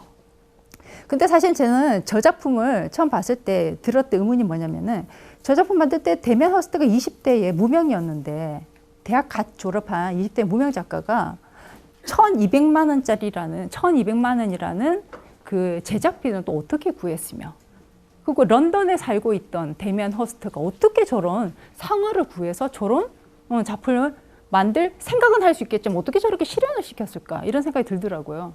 여러분이 20대에 돈 없는 데미안 허스트라고 생각해 보세요. 저런 작품을 상상은 할 수 있잖아요. 생각은 할 수 있어요. 근데 그거 어떻게 실현을 시키겠어요? 어떻게 해야 되겠어요? 예? 어디요? 상어 잡으러 나가요? 부모님한테? 돈 받아서? 근데 돈만 있다고 상어가 구해지나요? 제가 우리 대학생들한테 물어보니까 상어 잡으러 나간다 하더라고요. 상어 잡으러. 그리고 상어가 너한테 잡히겠다고 기다리고 있다냐 내가 이렇게 얘기를 했는데 예. 한국에서 만든다고 생각해 보세요. 서울에서. 그럼 서울에서 저런 작품 만든다고 생각해 보세요. 이게 은평구청의 프로젝트라고 생각해 보세요. 그래서 축제 이런 거 비슷한 거 한번 만들겠다. 여러분들 이 프로젝트를 지금 맡았어요. 담당자예요. 어떻게 하겠어요, 이거? 어디서 사요? 노량진 수산시장 가요? 가면 있어요? 바닷가 가면 다 있을까요, 저게? 상어가? 있을 것 같아요? 있을 것 같아요? 울산으로 가서 다 내려가요? 데미안 허스트는 굉장히 이게 영민한 작가예요. 어떻게 해결을 한 줄 알아요? 이 문제를 어떻게 해결한 줄 알아요? 저는 이 문제 해결 능력이 저는 대단했던 것 같아요. 런던에 그 우체국을 가게 됩니다. 데미안 허스트는 저 작품을 실현하기 위해서 우체국에 가서 옐로우 페이지라는 게 있어요. 전화번호부, 전 세계의 전화번호부가 있어요. 그걸 다 뒤져요. 그리고 그 전에 상어가 가장 많이 잡히는 바닷가가 어딜까 리서치를 합니다. 그러니까 호주의 바닷가가 나오더래요. 런던에서도 못 잡아요. 호주 바닷가가 나오더래요. 근데 런던에서 호주까지 못 가잖아요. 그러니까 호주 바닷가에 있는 우체국 전화번호를 하나 따요. 그리고 전화를 겁니다. 우체국에. 그 호주에 있는 우체국에 전화를 해가지고 우체국 직원이 받을 거 아니에요. 거기 쪽지 광고 하나만 내주세요. 그리고 그 쪽지 광고도 돈이 들 거 아니에요. 뭐 5달러든 10달러든 들 거 아니에요. 그 돈은 제가 당신 계좌로 좀 넣어드릴게요. 그 우체국 직원들이 요즘 다 친절하죠. 그죠? 알았다고 하고 쪽지 광고 하나 해줘요. 그래서 뭐 이렇게 상어 구하는 어부 런던에 데미안 허스트 연락 바람 이러면서 전화번호 하나 남기죠. 거기는 어부들이 많이 오는 그런 우체국이거든요. 그러니까 그중 이제 어부 한 사람이 데미안 허스트한테 또 전화하는 거죠. 고객이니까. 그래서 받게 돼요. 참 쉽게. 근데 돈은 어디서 구하느냐? 찰스 사치를 찾아갑니다. 돈 많은 이제 컬렉터 찾아가서 내가 이런 프로젝트를 가지고 있다. 이런 작품을 할 것이다. 찰스 사치가 너무 마음에 들어요. 근데 돈이 없다. 내가 1억 원에 이 작품이 완성되면 1억 원에 사주겠다. 그 돈 성금으로 좀 땡겨달라 이런 거죠. 돈 한 푼 안 들이고 아이디어 가지고 일단 계약금처럼 이렇게 받아가지고 작품 제작을 하는 거예요. 대명하스트가 한 건 없어요. 주문하고 그리고 이거 수족관 만드는 사람한테 또 연결해가지고 그죠? 연락해가지고 수족관 만들고 포르말데히드 방부에 뿌리고 그거밖에 없어요, 그죠? 그렇게 해가지고 만든 요 작품이 정말 지금 현대 미술사에 아주 그 기록이 될 만한 굉장히 역사를 새로 쓰는 그런 작품이 된 거죠. 그리고 그것을 알아보고 후원해 줬던 찰스 사치가 있어서 가능한 거고요. 그리고 진짜 똑똑한 건 찰스 사치예요. 이걸 갖다가 나중에 140억 원에 팔잖아요. 140배의 이윤을 남기는 거예요. 뭘 여러분들 사야지 140억 원에 140배 이윤을 남기겠어요. 주식 사도 안 돼요. 부동산도 안 돼요. 그죠? 그래서 저는 사실은 이 작품 하나만 보고는 최후의 승자는 찰스 사치라고 얘기를 해요. 사실은. 데미안 허스트의 위대한 점은 또 이런 겁니다. 하나를 잘 만드니까 사람들이 열광하고 좋아하니까 원소스 멀티 유즈라고 하나를 잘 만들어가지고 여러 개 만드는 거예요. 여러 개 써먹는 거죠. 그래서 상어 했다가 나중에 양도 담궈봤다가 돼지도 만들어봤다가 뭐 이렇게 얼룩말, 소 골고루 동물들을 다 이렇게 방부에 넣어서 절이는 그런 작업을 합니다. 물론 이런 엽기적인 굉장히 이런 작품들. 그렇죠. 다 죽은 상태에서. 죽였을 거 아니에요? 그렇죠. 죽은 상태의 동물들을 한 거죠. 그래서 동물 애호단체들은 굉장히 굉장히 비난을 많이 하죠. 그리고 작가들은 항상 변화 발전하는 모습을 보여야 돼요. 그러니까 그 변화 발전하는 모습을 위해서 돼지는 또 반으로 슬라이스로 이렇게 자르기도 하고. 그래서 잘라가지고 이게 모터가 달려있어요. 그게 몸이 합체가 됐다가 찢어졌다고 이렇게 해요. 나름 이게 변화 발전인 거예요. 작가 입장에서는. 똑같은 작품을 보여주면 그죠. 관객들이 식상해해요. 그죠? 그러니까 이런 식으로 작품을 한다든지. 그리고 이거는 본 거 같죠. 이거는 본 거 같죠. 그 작가입니다. 그 작가가 이제 세월이 좀 지나고 정말 여러분들이 볼 때는 저 끔찍한 것 같아 하는 그 작품들, 엽기적인 그런 작품들 때문에 정말 떼돈을 벌어요. 성공을 하게 됩니다. 물론 그 외에도 회화 작품들도 많고 다양한 작품들 많아요. 그러다가 굉장히 이제 데미안 허스트의 명성이 절정에 다다랐을 때 세상에서 가장 비싼 재료로 작품을 하나 만든 게 바로 이거죠. 실제 다이아몬드를 이용해서 그죠? 작품을 제작합니다. 우리는 평생 다이아몬드 그저 반지 평생 하나 있을까 말까 하는데 그렇지 않나요? 이 작가는 다이아몬드를 이용해서 이게 숫자 보여요? 8,601개를 이용해요. 8,601개의 다이아몬드를 이용해서 세상에서 가장 비싼 재료를 이용해서 작품을 만듭니다. 특히 이마에 있는 이거 저는 이 작품 이거 52카럿이에요. 52카럿 드러나 봤나요? 그러니까 이거 이렇게 만들었을 때 영국 왕실에도 없는 사이즈라고 그랬었어요. 그 실제 그 해골, 남자의 해골, 18세기 남자의 해골을 캐스팅해서 백금으로 캐스팅해서 그 위에다가 다이아몬드를 박아서 만든 다이아몬드 해골인데 죽음에 대해서 이렇게 찬미를 하는 뭐 그런 작품이었어요. 근데 이것도 작품 가격 아세요? 아까 그 140억 하니까 하시죠. 이건 얼마에 판매를 했냐면은 1,000억 원. 이렇게 되면 이제 돈 같지가 않죠, 그죠? 그리고 이거를 2007년도에 데미안 허스트가 런던의 개인전 때 처음 선보였었거든요. 그때 저는 이제 당시 런던에 살고 있었는데 그 런던의 화이트 큐브라고 하는 갤러리 상업화랑에서 전시를 했었어요. 근데 그때를 제가 잊지를 못하는 게 이 작품 데미안 허스트가 개인전을 오랜만에 갖고 작품을 보여줍니다. 그러면 누구나 가서 그 갤러리 가서 작품을 볼 수 있어야 되잖아요. 근데 데미안 허스트의 저 1,000억 원짜리 저 작품 하나 보기 위해서는 한 달 전부터 인터넷 예약을 해야 됐었어요. 저 보기 위해서. 인터넷 예약도 시간제로 예약이 돼 있어요. 시간제로 예약이 되고 저 작품 하나 보기 위해서 한 10명씩 이렇게 그룹을 지어서 그러고 가요. 그리고 저도 정말 한 달 전부터 예약해가지고 어렵게 이제 본 거. 미술 작품 하나 보기가 굉장히 어렵게 된 거죠, 그죠? 그렇게 해서 아침부터 이제 막 찾아가서 예약 탁 한 상태에서 갔더니, 제가 잊을 수 없는 게 이렇게 건물 안에 뒤쪽으로 돌아 들어가가지고 가는데 정말 워키토키 막 찬 그 경찰 같은 사람들이 있잖아요. 막 이렇게 앞뒤로 탁 배치돼 있고 우리 한 10명을 에워싸더니 건물 안에 우리를 딱 들어가게 해요. 그러더니 바깥에 문을 잠궈버립니다. 건물에 갇힌 상태로 딱 올라가지고 복도를 지나가지고 딱 룸 하나가 있는데 그 안에 작품이 하나만 딱 있었어요. 스포트라이트 딱 받으면서 복도에서 모두 자켓 벗으래요. 모두 자켓 벗고 가방도 다 내려놓고 이제 맨몸으로 그 방에 들어가는데 정말 오래 한 달을 기다렸고 어렵게 왔어요. 그러니까 여기 이제 전시장 들어오기 전에도 한 1시간 밖에서 줄 섰고. 그래서 딱 룸에 들어가서 작품을 딱 보는데 거기에 가이드 하신 분이 뭐라 하잖아. 3 minutes, 3분만 준대요. 와, 진짜 뭐 더럽고 치사해서 소리가 딱 나오는데도 3분 동안 봐야 되는 거예요. 이걸 언제 내가 또 보겠나 이러면서.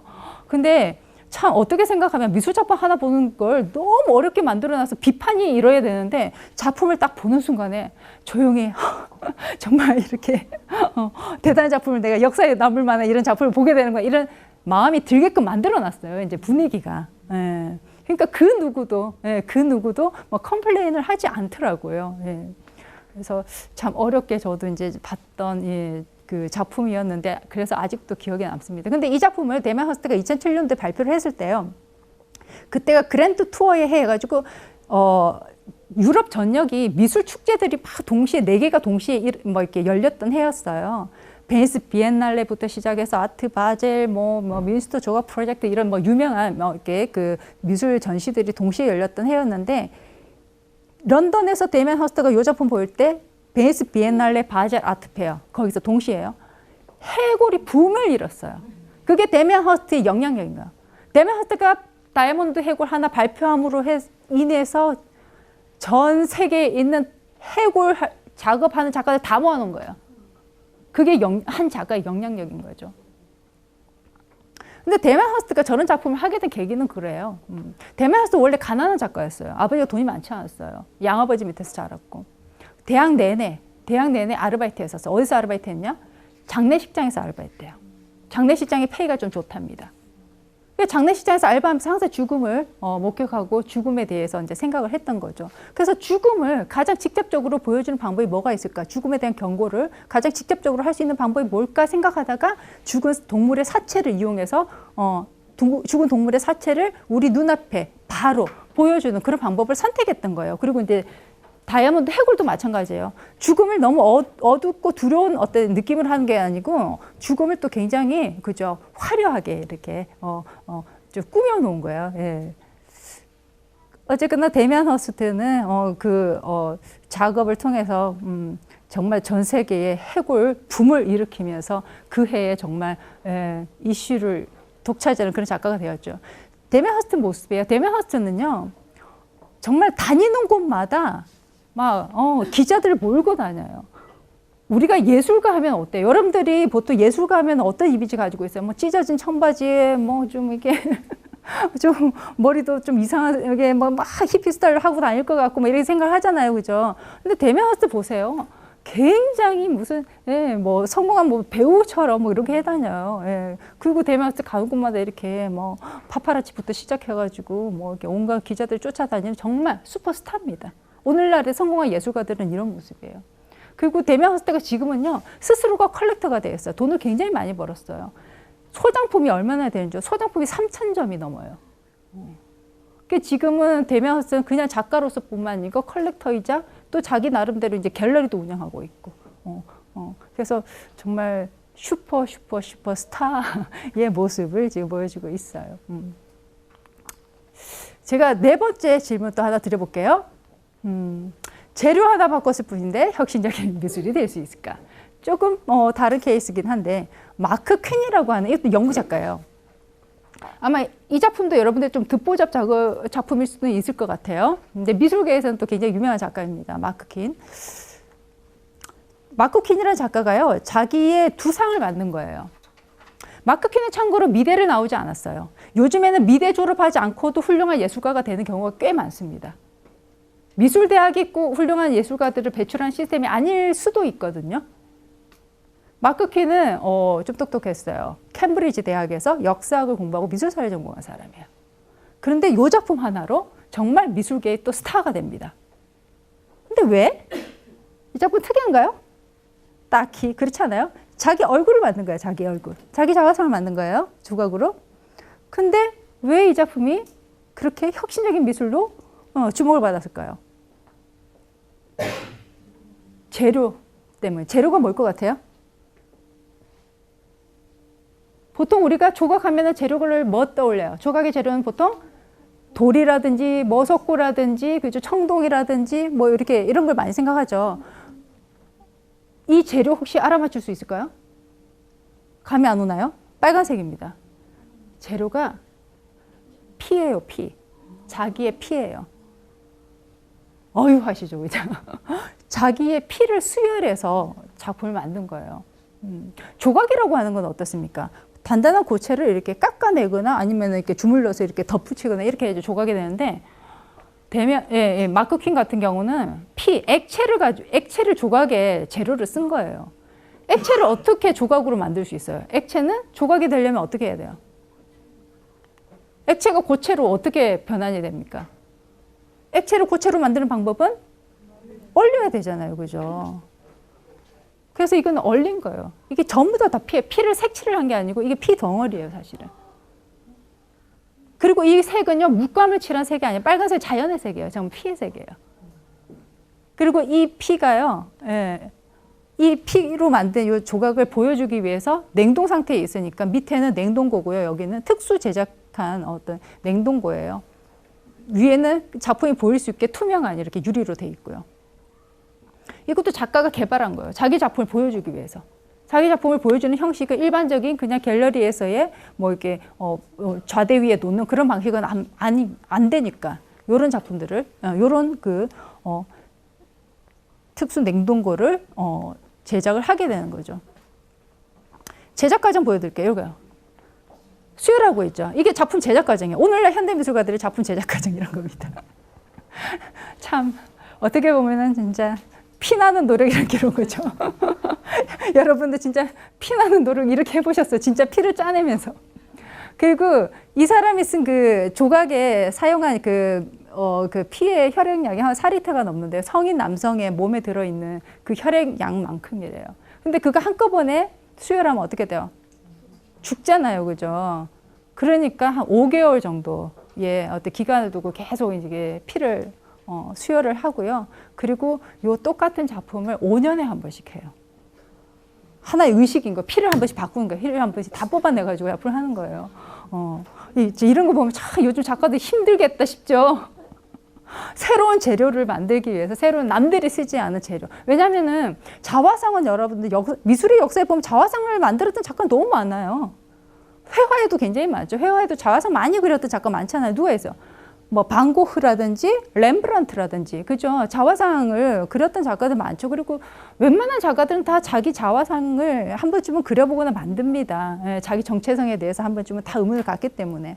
근데 이 작가는 어떻게 보면 참 누구나 어느 작가나 다 시도할 만한 그 자화상인데 남들이 하지 않은 방식을 선택해야 되잖아요. 그게 재료에서 찾았던 거예요.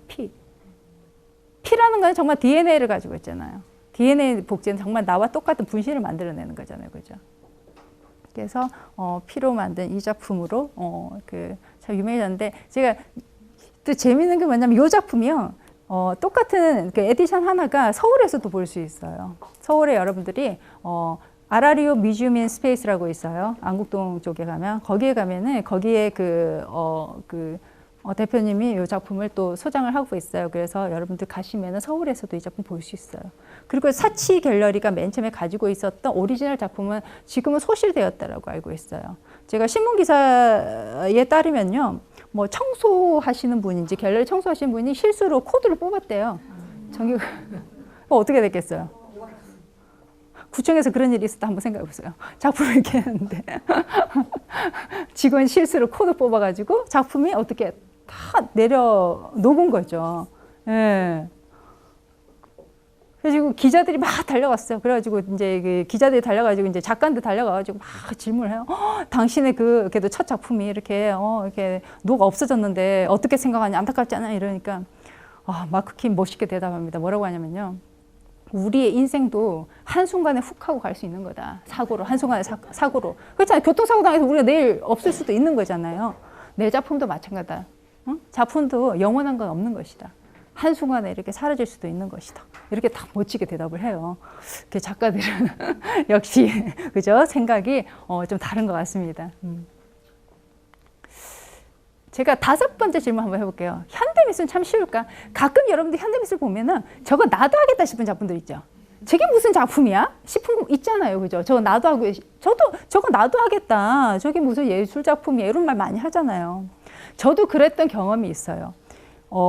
런던에 테이트 모던이라고 있습니다. 영국 국립미술관이에요. 영국의 화력발전소를 미술관으로 리모델링한 곳인데요.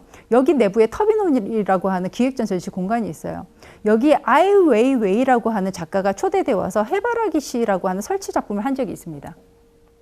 아이 웨이웨이 들어보셨는지 모르겠어요. 어느 나라 작가일 것 같아요? 이름만 보면은? 예? 이름만 들어보면은? 예, 맞아요. 중국이에요, 중국. 중국 작가예요. 근데 이 중국 작가가 굉장히 유명한 작가인데요. 와가지고 이렇게 해바라기 씨를 쫙 뿌려놓은 거예요, 여기에. 그래서 저는 솔직히 이거를 보고 좀 실망했었거든요, 처음에. 해바라기 씨? 돈만 있으면 내가 해바라기 씨 왕창 사가지고 그냥 내가 바닥에 뿌리는 거 누가 못해. 나도 하겠어 싶었거든요. 그렇지 않아요? 이런 거 그냥 누구나 할 수 있는 거잖아요. 그래서 나는 이게 뭐가 그렇게 특별하다고 이렇게 아이웨이웨이가 이런 작품을 왜 했지 하면서 아이웨이웨이가 원래 굉장히 좀 특별한 작품 많이 하는 작가인데 제가 사실은 처음에는 이 작품을 보도자료만 이렇게 받아보았을 때는 실망을 했었어요. 처음에 이제 보도자료 제가 정정할게요. 보도자료를 받아보기 전에는 굉장히 실망했다가 제가 이제 미술관 측에 이제 얘기를 해서 보도자료를 받고 난 뒤에는 굉장히 제가 깜짝 놀랐어요. 처음에는 나도 하겠다 했다가 나는 절대 못하겠구나라고 생각했어요. 이게 그냥 해바라기 시가 아니고요. 중국에 도자기 마을이 있어요. 증대전에서 1600명의 장인들이 2년 동안 수작업으로 만든 도자기 작품 총 1억 개를 깔아놓은 거예요, 지금. 이게 그냥 해바라기 시가 아니고 이게 도자기 작품들이에요. 도자기 1억 개를 깔아놓은 거예요. 그러니까 이거는 난 죽었다 해서 못하는 거예요, 사실은. 이거는 나만 못하는 게 아니고 대한민국 이런 작가, 대한민국의 어느 작가도 못하는 거예요. 미국 작가도 못해요. 독일 작가도 못해요. 중국 작가만 가능한 거예요, 이거는. 대한민국의 도자기 장인이 1600명이 어디 있습니까? 이 도자기 장인들은 조상 대대로 왕실에게 도자기 납품받은 그런 집안의 장인들이에요. 우리나라에 그런 도자기 장인 어디 있어요? 그죠?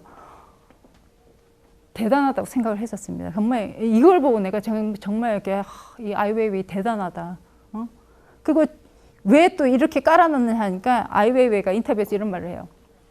마오가 그런 말 했었대요. 마오가 이제 중국 인민들을 바라보면서 나만 바라보는 해바라기들 이런 말을 했대요. 중국 인민들을 깔아놨다는 거지, 이제. 영국의 국립미술관에 와서. 네. 그리고 이건 또 도자기에 대한 통념을 깨뜨린 거. 도자기 하면 우리 집에 도자기 하나 있으면 어떡해요? 금이야 오기야 하면서 이렇게 막 닦아가면서 그죠? 이렇게 감상의 대상이죠, 그죠? 근데 도자기를 이렇게 막 그냥 깔고 그리고 유럽의 관객들은 도자기에 눕고 그냥 노는 거예요. 도자기를 이렇게 활용을 한다는 거 상상을 뛰어넘는 일이죠, 사실. 그리고 중국의 인민들인지도 모르겠지만 이 도자기 위에 유럽인들이 와서 이렇게 뒹굴고 노는 거예요. 중국의 어떤 미술, 중국의 어떤 힘 이런 것들 이런 식으로 보여주는 거예요. 2년 후에 제가 저 테이트 모델을 다시 갔더니 그 도자기 중에 일부를 이렇게 모아가지고 파일 형태로 이렇게 전시장 한 곳에 이렇게 쌓아놨더라고요. 알고 봤, 예?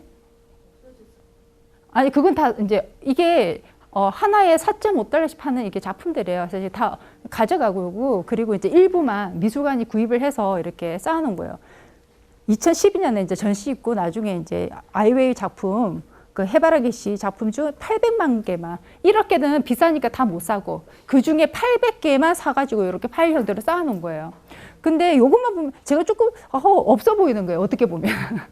근데 테이트 모던 이렇게 미술관이 이 사실을 어떤 식으로 언론 플레이를 한 줄 아세요? 영국 신문에다가 뭐라고 했냐면요. 테이트 모던이 영국 국립미술관이요. 영국 국립미술관 테이트 모던이 미술의 역사상 최초로 생존 단일 작가의 작품 800만 점 일괄 구입. 그게 신문의 기사 내용이에요. 이것만 보면 실망스러울 수도 있는데 그걸 그런 식으로 언론 플레이를 하는 거예요. 사람들이 깜짝 놀라요. 아이웨이웨이라는 말 한마디도 없어요. 근데 생존에 있는 단일 작가가 800만 점을 누가 할 수 있다 말 사람들이 찾게 되는 거죠. 800만 점을 만든 작가가 누구야? 그 검색어 막 오르는 거예요. 800만 점의 작가. 작가 이름 하나 안 알려주고도 마케팅 하는 거야. 알리는 거, 언론에. 그러니까 사람들이 궁금해서 오는 거예요. 그 작가 누군가 보고. 그러니까 사람들한테 친절하게 알려주는 게 다는 아니고 그냥 사람들의 호기심을 자극하는 거죠. 궁금증을 유발하게 나오는 거야. 그러니까 그 기사 한 줄 때문에 사람들이 그날 전시 열렸을 때 주말에 사람들이 또 이 작품 보러 엄청 많이 오게 되는 거죠. 아마 여러분들도 뭐 프로젝트 하시면 언론을 굉장히 또 이제 언론 플레이 해야 되는 일들이 많잖아요. 잘 생각해보세요. 이렇게 타이틀 하나 어떻게 쓰느냐에 따라서 똑같은 내용인데도 굉장히 다른 또 효과를 볼 수가 있다는 거죠. 아이웨이웨이 이런 작가고 이런 작품 하는 사람이에요. 중국의 대표적인 블랙리스트 작가예요. 천안문 광장 앞에서 저런 식으로 해서 사진 작품 찍고 이래요. 그래서 중국 정부가 굉장히 싫어해요. 예, 싫어할 만하죠, 그죠? 이런 작품들 하는 작가예요. 그리고 뻑하면 이제 가택 연금 나가고 구속도 되고 그래요. 예. 또 2011년에는 또 81일 동안 감금되고 자기 집에 또 가택 연금된 상태에서 그 상태를 또 알리기 위해서 SNS로 또 열심히 막 이렇게 예, 막 또 자기의 모습을 찍어가지고 홍보하고 그랬는데 또 그러니까 중국 정부가 아예 인터넷 다 끊어버리고 뭐 그랬었어요. 테이트 모던 그 미술관 외벽에서는 해바라기 씨 설치 작품 보여주고 있었을 때 외벽에는 릴리즈 아이웨이웨이를 풀어줘라 이런 문구들이 이렇게 있었습니다. 영국의 국립미술관이 중국의 작가를 풀어주라고 이렇게 문구를 쓰고 있는 거죠. 그리고 아이웨이웨이는 작가이지만 미술 작가이지만 엠네스티 인권상도 수상해서 중국의 어떤 반인권적인 것들을 이렇게 고발하고 하는 그런 작품들을 많이 발표를 했기 때문에 엠네스티 최고의 영예인 양심대사상도 이렇게 수상을 하게 됩니다. 아이웨이웨이 작품 중에 제가 또 굉장히 인상 깊었던 작품이 하나 있는데요. 2007년도 일이에요. 아이웨이웨이가 카셀 도큐멘타라고요. 독일의 카셀에서 5년에 한 번씩 열리는 미술 전시가 있거든요. 거기에 초대되어 와가지고 청나라 시대 중국 의자 1001개를 쫙 이렇게 설치를 해놨어요. 그때 깜짝 놀랐어요. 청나라 시대 중국 의자 저렇게나 많아? 굉장히 중국은 진짜 크구나 싶더라고요. 근데 이 의자는 누구를 위한 의자지 생각하면서 저도 이 의자들을 보고 저도 여기 앉기도 했었어요. 우리 관객들을 위한 의자인가 보다 앉아서 쉬고 그랬었거든요. 근데 알고 봤더니 이 의자는 누구를 위한 거냐면요. 중국인 1000명을 위한 의자였어요. 아이웨이웨이는 미술의 이름으로 중국인 자기 포함해서 이제 1001명을 독일 카셀에 초대하는 프로젝트를 한 거예요. 이 1001명 누구냐면요. 태어나서 단 한 번도 중국 바깥에 나가본 적이 없는 사람. 가난한 농민, 노동자, 학생 이런 사람들. 심지어 왜 호적에도 이름을 못 올린 사람들 있죠. 중국의 산화제는 이런 것 때문에 왜 호적에 이름 못 올린 사람들도 있잖아. 그런 사람들까지. 이 사람들 아이웨이가 아니었으면 단 한 번도 외국으로 갈 수 없을 사람들을 다 초대해서 카셀에 오게 합니다. 그래서 카셀에서 20일 동안 이 사람들이 머물면서 이제 여행을 하게 하는 게 그게 작품이었어요. 비용은 42억 원. 굉장히 큰 돈이죠. 하지만 이 1001명한테는 평생 잊을 수 없는, 그죠? 그런 추억을 또 선사하는 거죠. 근데 생각해보세요. 중국에서 이름에 호적에 이름도 안 오른 이런 사람들까지 해외여행 시켜주기 위해서 비자 발급받고 여권 만들게 하고 그 과정이 얼마나 힘들겠어요. 그죠? 그런 그 과정들을 겪어내고 하는 것 자체가 사실은 대단했던 거였어요. 예.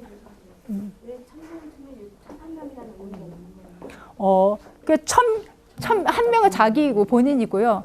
1000개를 글쎄요. 저도 이제 1000개의 정확한 숫자의 의미는 모르겠지만 이게 작가가 이렇게 정한 겁니다. 네. 제가 또 6번째로 질문 드리고 싶은 게 미술관에서 숙박해 보셨어요? 숙박. 미술관에서 잠 자보셨어요? 미술관에서 무슨 잠을 자, 그죠? 잠은 집에서 자야지, 그죠? 아니면 호텔에서 자든지. 근데 미술관에서 숙박을 해보셨냐고.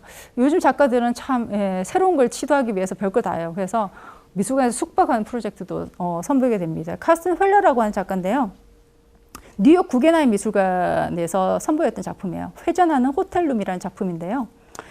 세 개의 디스크, 이제 세 개의 동그란 디스크가 천천히 움직이고 거기에 호텔룸에 있을 법한 침대와 그리고 뭐 간단한 옷장 그리고 이제 테이블 이런 게 있어요. 그게 천천히 움직여요, 이게. 이게 호텔룸이에요. 이걸 미술관에 만든 거예요. 뭐 그냥 설치 미술로 이런 게 있구나 할 수는 있어요. 근데 이 작품을요, 실제로 판매를 해요. 숙박 프로그램으로 해서. 호텔처럼. 이게 당시에 미술관이 이렇게 생겼거든요. 여기 이제 호텔룸 만들어가지고요.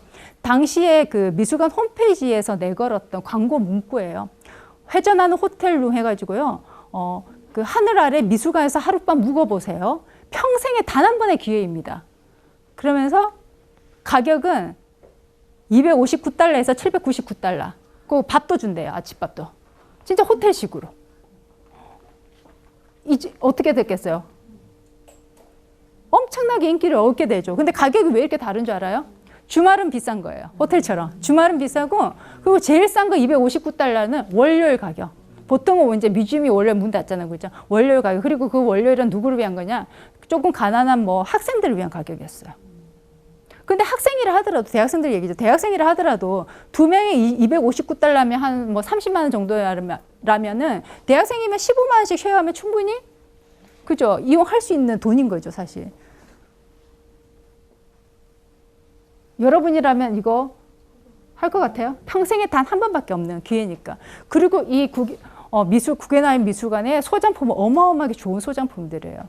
그것을 이 두 명만 보는 거예요, 저녁에. 그럼 평생에 잊을 수 없는 추억 아니겠어요, 그죠? 그 경험이고, 그죠? 그래서 굉장히 이제 인기를 얻었던 그런 작품이에요. 그래서 우리가 보통 생각하는 미술관에 있는 그냥 조각, 그림 이런 거하고 좀 다른 거죠. 이런 것들을 작품으로 작가들을 만드는 거죠. 이 작가가요, 좀 재미가 생겼나 봐요. 숙박 프로그램이 워낙 인기가 있으니까 독일에 가가지고, 독일에 베를린에 가가지고 또 함부르크 바누프라고 하는 미술관에서 또 숙박 프로그램을 또 펼쳐보입니다. 이번에는 그냥 잠만 자는 게 아니고 여기에 뭐 동물들이 보이죠. 동물들과 함께 잠을 자는 거예요, 이번에는. 좀 더 특별하게 요 뒤에다가 이렇게 침대 만들어 놨어요. 그래서 12마리 순록. 순록은 우리가 평소에 보기 힘든 희귀한 동물이죠. 순록하고 24마리 황금 카나리아 풀어놨어요. 그들과 함께, 동물들과 함께 미술관에서 잠을 자는 프로젝트. 그러니까 동물까지 섭외하니까 돈이 더 들겠죠, 그죠? 그러니까 이거는 좀 비쌌어요. 1,000유로였어요, 1,000유로. 예. 이것도 솔드아웃 했었어요. 여러분들 같으면은 잘 것 같아요? 150만 원. 근데 평생에 한 번이니까, 사람들이 다, 기꺼이 또 가서 이걸 경험하는 거죠. 그러니까 미술은, 요즘 미술들이 이렇게 경험하는 미술들이 굉장히 많은 거예요. 제가 또 하나 이렇게 보여드릴게요. 미술관에서 우주인 체험 해보셨나요? 우주인 체험. 좀 점점 말이, 이제 질문들이 이상하게 가죠. 그죠? 우주인 체험. 독일에 있는 한 미술관인데요. K21이라고 하는 미술관입니다. 토마스 사라세노라고 하는 아르헨티나 출신의 작가가 여기에 초대되어 가요. 2013년에.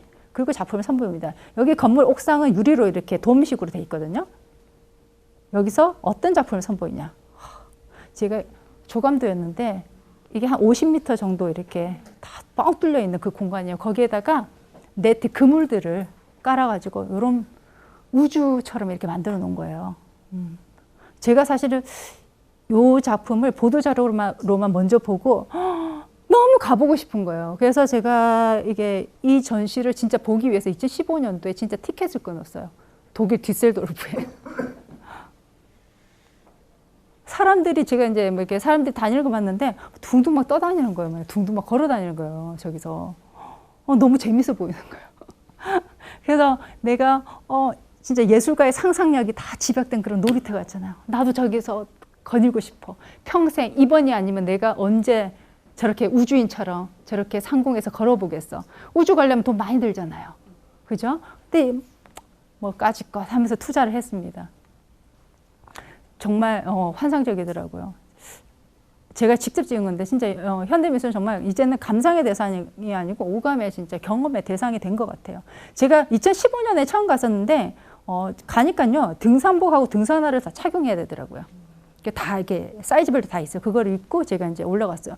근데 올라가면은 밑에가 다 뻥 뚫려 있어요. 다 보이거든요. 한 50m. 저는 솔직히 좀 이렇게 좀 뭐 이렇게 놀이동산 가서도 잘 노는 편인데 당당하게 올라갔는데 이게 서지지가 않는 거예요, 처음에는. 처음에 좀 부들부들 하다가. 근데 어떤 아주머니가, 독일 아주머니가 저한테 막 달려가 손을 잡아줘요. 제가 막 이러고 있으니까.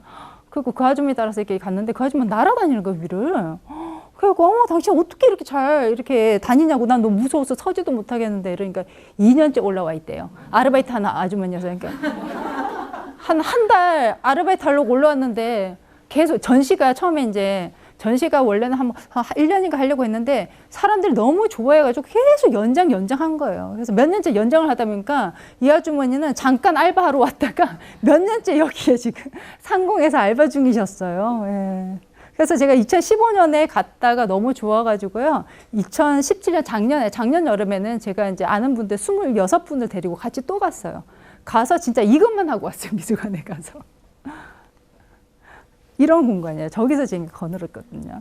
여러분들 안 믿으실까봐 저 인증샷. 저 입고 이제 인증샷이에요. 저렇게 입고 이렇게 올라갔다는 거.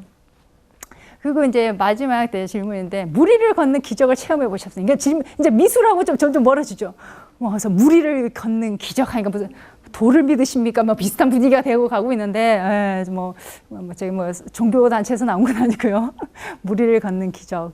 저는 체험해 왔어요. 지난 여름에. 어디서? 독일 뮌스터라고 하는 곳에서 체험을 해왔습니다. 그 독일의 뮌스터라고 하는 지역에서는요, 10년에 한 번씩 공공미술 축제가 열립니다. 뮌스터 전역이 이제 그러니까 미술관으로 변신을 하는 거예요.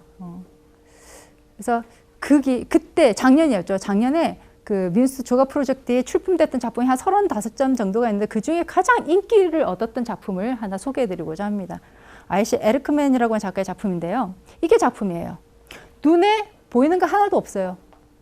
근데 사람들이 다 최고라고 엄지척했던 작품이에요. 이게 후미진 공장 지역이었거든요. 뭐 이게 공장 지역인데 사람들이 잘 안 찾는 곳이었어요. 근데 요즘 최근 들어서 약간 핫한 바, 카페 이런 게 좀 들어서면서 소위 말하는 약간 젠트리피케이션 현상이 좀 일고 있는 그런 지역이에요.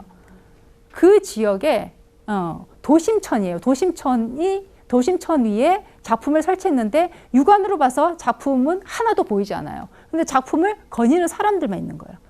이 천 밑에다가 다리를 놨는데 다리는 위로 이렇게 나온다고 생각하는데 다리를 밑으로 만든 거예요. 보이지 않는 다리를 만든 거죠. 그러니까 사람들은 그냥 무리를 걷는 거예요. 이렇게 바다 갈려져서 무리를 걷는 것처럼. 사람들 바글바글했어요. 이걸 보기 위해. 여기가 다리가 없는 곳이거든요. 근데 뮌스터 사람들 입장에서도 여기에서 여기를 가려면 다 그냥 한참 돌아가야 되는 곳이었어요. 근데 그 개념을 깨트린 거죠. 이 작가의 작품이 생김으로 해서 여기를 걸어서 다니는 공간으로 만들었으니까. 정말 사람들이 눈에 보이지도 않는 이 작품에 열광을 한다는 게 저도 참 믿을 수 없을 정도로 놀라웠었어요. 좋아하잖아요, 그죠, 사람들. 또 이 작품을 사람들이 얼마나 즐기냐면 제가 이분은 보고 깜짝 놀랐어요. 까만 드레스를 입고 등장을 하시는 거 멀리서부터 설마 물에 들어오실까? 했는데 진짜 물에 쑥 들어오는 거예요. 그래서 인생 사진을 찍고 계시더라고요, 보니까. 예, 무슨 사연인지는 잘 모르겠어요. 어디서 저런 까만 드레스를 구입했는지도 잘 모르겠어요. 어쨌든 이분은 또 나름 또 열심히 카메라맨 데리고 가서 막 사진을 찍고 있고, 예, 저도 이제 열심히 여기를 이제 거닐면서 이 작품을 즐겼던 것 같아요. 사람들이 좋아했던 거예요. 성서에서나 나오는 무리를 걷는 기적을 내가 현실에서 체험한다는 게 너무도 좋았던 거죠. 또 다양한 방식으로 독일 사람들은 다양한 방식으로 이 작품을 즐기더라고요. 누드 동호회 사람들은 또 와가지고요. 작가하고 아무 상관없어요. 이분들은. 우리 동네 이런 게 생겼어. 이런 작품이 있어. 하면서 이 누드 동호회 분들은 또 와가지고 이렇게 이 작품을 즐기시는 거예요. 그래서 이분들이 등에다가 무슨 글자를 썼냐면 레벤스베르트라고 해서 인생의 가치라는 단어를 좀 썼어요. 즐기는 방식이 다양한 거죠. 우리보다는 또 독일 사람들이 뭔가 이런 게 또 좀 더 개방되어 있으니까 이런 관객분들도 있으신 거죠. 그리고 이 작가가 또 재밌는 게 뭐냐면요. 어쨌든 눈에 보이지 않는 작업을 한 거잖아요. 그죠? 눈에 보이지 않는 예술 작품을 만든 거예요. 그리고 작품을 온 워터에다 만든 거예요. 그죠? 물에다가. 그죠? 근데 20년 전에는요, 똑같은 장소에서 윈스터 조가 프로젝트에 이분이 또 초대되어져서 20년 전에 했던 작품이 있는데 그건 뭐냐면은 on air, 공기 중에 상공에서 작품을 전시한 적이 있어요. 뭐냐면 민스터 성당이 있어요. 민스터 성당을 중심으로 해서 민스터가 이제 형성이 됐거든요. 굉장히 이제 종교적인 도시이기도 해요, 민스터가. 근데 이 종교의 도시, 카톨릭의 도시 민스터의 성당 앞에 많은 작가들은 여기서 어떻게 해서든 전시를 하고 싶어요. 성당이라고 하는, 그러니까 종교라고 하는 거는 친한 친구 사이에도 종교 얘기는 안 하잖아요. 굉장히 민감하잖아요. 절대적인 신앙이기 때문에, 그죠? 근데 예술가들은 어떻게 해서든지 거기에 뭔가 좀, 거기에다가 작품을 해보고 싶어 해요. 그 절대성에 뭔가 도전을 하고 싶어 하거든요. 예술가들의 속성이.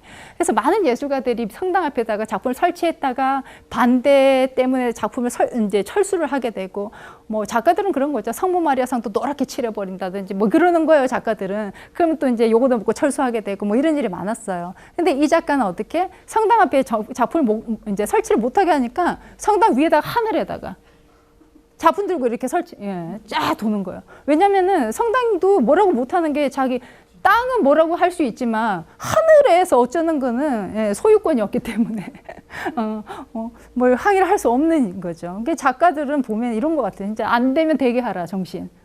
불가능은 없는 거죠. 그래서 항공에 전시를 하면 안 될까 이런 상상을 하는 거죠. 그 상상을 현실로 진짜 만들어내는 그런 게 바로 예술가의 모습인 것 같아요. 상상 중요하죠. 미술인이 아니고 여러분들 잘 아시는 아인슈타인 있죠. 독일의 천재 물리학자. 이 사람이 했던 말이 있습니다. 상상이 지식보다 더 중요하다는 거. 상상을 해야 된다는 거죠. 얼마나 똑똑한 사람이고 얼마나 책이라든지 실험을 통해서 얼마나 많은 지식을 갖고 있는 과학자예요. 근데 이 사람도 상상이 더 중요하다고 얘기를 합니다. 근데 그 상상만 하면 사실은 공상가가 되죠. 그죠? 상상만 하면 공상가가 되지만 상상을 실현해내야지 예술가가 되는 거죠. 상상을 실현해내면 예술가가 된다. 이 말은 누가 한 말인 줄 알았어요? 이 말은 제가 한 말이에요. 예. 그래도 아인슈타인으로 다시 들어가서요. 아인슈타인은 또 진정한 예술은 창조적인 예술가의 견딜 수 없는 충동에 의해 탄생하다 이런 멋있는 말을 합니다. 과학자들도 예술 관심 많아요. 예. 진정한 예술은 창조적인 예술가의 견딜 수 없는 충동에 의해 탄생. 그 충동은 어떤 걸까요? 바로 제가 볼 때는 기존의 틀을 깨고 이전에 없던 새로운 방식으로 대중의 소통과 공감을 이끌어내며 예술을 통해 더 나은 세상을 만들고 싶은 그런 충동이 아닐까 싶어요. 근데 여러분들 이 예술이라는 단어만 빼면은 꼭 예술가가 아니더라도 이 충동은 우리 모두가 사실 가져야 되는 충동이라고 생각해요. 공무원이든 정치가든 누구든, 그죠? 예술만 빼고 그것이 뭐 정책이든, 그죠? 아니면은 뭐 프로젝트든 우리 모두가 기존의 틀을 깨고 이전 없던 새로운 방식으로 어떤 대중의 소통과 공감을 이끌어내면서 더 나은 세상을 만들고자 할 때 우리 개인의 삶도 그리고 우리 사회도 조금 더 행복하고 조금 더 나아지지 않을까 싶습니다. 그 독일에 굉장히 유명한 그 요셉 보이스라는 미술가가 있어요. 그 작가의 한 말이 있어요. 우리 모두가 다 예술가다라고 얘기합니다. 우리 모두가 다 태어날 때부터 창의성을 가진 인간, 이제 예술가로 태어났다라는 거죠. 살아가면서 그 창의성을 죽이고 있다는 거죠. 저는 뭐 여러분들 다 열심히 잘 사시고 계시겠지만 열심히 상상하시고, 그죠? 창의적으로 행동하시고 실천하시면은 어떨까 싶습니다. 오늘 제가 준비한 강연은 여기까지 하겠습니다. 감사합니다.